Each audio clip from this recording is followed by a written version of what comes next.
Hi everyone, the question is g of x equals to 3f of x upon 3 plus f of 3 minus x and f double dash x is greater than 0 for all x belongs to 0 to 3 and g is decreasing function in 0 to alpha and increasing in alpha to 3 then 8 alpha. तो देखो यहाँ पर अपन को given क्या है कि जी जो है वो डिक्रीजिंग है और इंक्रीजिंग में। तो देखो डिक्रीजिंग होगा इसका मतलब क्या होगा कि जी डेस एक्स का वैल्यू क्या होगा नेगेटिव, और अगर इंक्रीजिंग है जी तो जी डेस एक्स का वैल्यू क्या होगा पॉजिटिव। और फिर एक और कंडीशन अपन को गिवन है क्या कि एफ डबल डेस एक्स का जो अपन को आंसर है वो क्या दिया हुआ है पॉजिटिव। अब अगर F double dash x positive है इसका मीनिंग ये रहा कि एफ डेस एक्स क्या रहेगा इंक्रीजिंग फंक्शन, क्योंकि इसका कहने का यूज़ होने वाला है। तो चलो सबसे पहले अपन क्या करते हैं कि अपन को जी के बारे में कुछ बोला गया है कि वो इंक्रीजिंग है और वो डिक्रीजिंग है। तो सबसे पहले अपन निकालते हैं जी डेस एक्स। तो जी डेस एक्स जो है फंक्शन का डिफ्रेंशिएशन करते हैं। तो देखो इसको डिफ्रेंशिएट किया तो 3, सबसे पहले फंक्शन को डिफ्रेंशिएट कितना हो जाएगा एफ डेस एक्स अपॉन 3, फिर करेंगे एक्स अपॉन 3 को तो 1/3 आउटसाइड और एक्स का कितना हो जाएगा 1, फिर प्लस अब सेकंड टर्म करते हैं तो पहले क्या होगा फंक्शन का एफ डेस 3 माइनस एक्स और फिर 3 माइनस एक्स को डिफ्रेंशिएट करते हैं तो 3 का 0 हो जाएगा और माइनस एक्स कितना हो जाएगा -1। तो ये 3 कैंसिल आउट हुआ। इसका मीनिंग जी डेस एक्स जो मिला हमारे को वो मिलेगा f dash x upon 3 and इस माइनस को आगे ले आते हैं तो बन जाएगा minus f dash 3 minus x. अब अपन फर्स्ट कंडीशन या सेकंड कंडीशन कुछ भी अप्लाई कर सकते हैं क्योंकि अपन को वैसे भी 0 to 3 के बारे में बोला गया है। तो अपन को अल्फ़ा जो है एक तरह से क्रिटिकल पॉइंट है वो फाइंड करना है।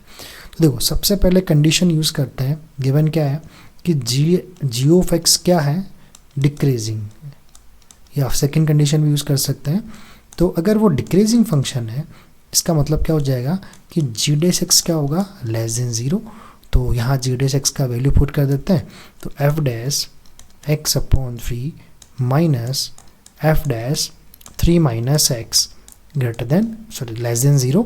तो देखो अगर ट्रांसफर करता हूँ मैं आर एच एस के अंदर तो F dash x by 3 less than F dash 3 minus x. अब यहाँ पर ये वाली कंडीशन यूज़ होगी जो अपन को गिवन था क्या कि एफ डैश एक्स जो है वो क्या है इंक्रीजिंग फंक्शन है। क्यों है? क्योंकि F double dash x positive है, इसका मतलब एफ डैश क्या होगा इंक्रीजिंग फंक्शन होगा। और इंक्रीजिंग फंक्शन के लिए हमारे पास कंडीशन क्या होती है कि if x2 is greater than x1 then f of x2 is also greater than f of x1। तो यही कंडीशन यहाँ पे यूज़ करना है हमारे को कि अगर अपन लोग फंक्शन जो बड़ा है तो साथ में जो उसका वैल्यू है वो भी क्या होगा बड़ा, या अपन कह सकते हैं कि जैसे पॉइंट्स अगर बड़े हैं तो फंक्शन के उस पॉइंट पे वैल्यूज़ निकालेंगे वो भी क्या होगा बड़ा। तो देखो यहाँ से क्या पता लगेगा कि अगर इसको x1 एज्यूम करते हैं और इसको x2 एज्यूम इसको x1 एज्यूम करते हैं, इसका मतलब x2 भी क्या होगा x1 से बड़ा होगा। इसका मतलब 3 माइनस एक्स भी क्या होगा x अपॉन 3 से बड़ा ही होगा। तो यहाँ से अपन लोग क्या करते हैं अब सोल्व करते हैं। देखो क्या करते हैं x को उधर ट्रांसफ़र किया तो x plus 3 less than 3 means क्या बन गया एलसीएम लेते कितना बनेगा 4x अपॉन 3 लेस देन 3। तो यहाँ से x का जो आंसर मिलेगा वो क्या मिलेगा 9/4। इसका मतलब ये हुआ कि देखो क्या होगा कि g जो है वो डिक्रीजिंग होगा जब लेस देन क्या होगा 9/4।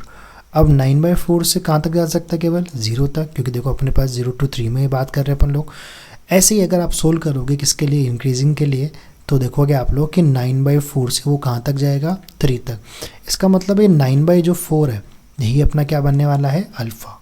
तो इसका मीनिंग ये हो गया कि अल्फ़ा जो है हमारे पास में वो कितना आया 9/4। अपन को पूछा है 8 अल्फ़ा तो 8 से मल्टीप्लाई कर देते हैं। तो मल्टीप्लाई किया तो कितना आंसर आ गया हमारे पास में 18, और ऑप्शन 3 अपना क्या हो जाएगा आंसर हो जाएगा।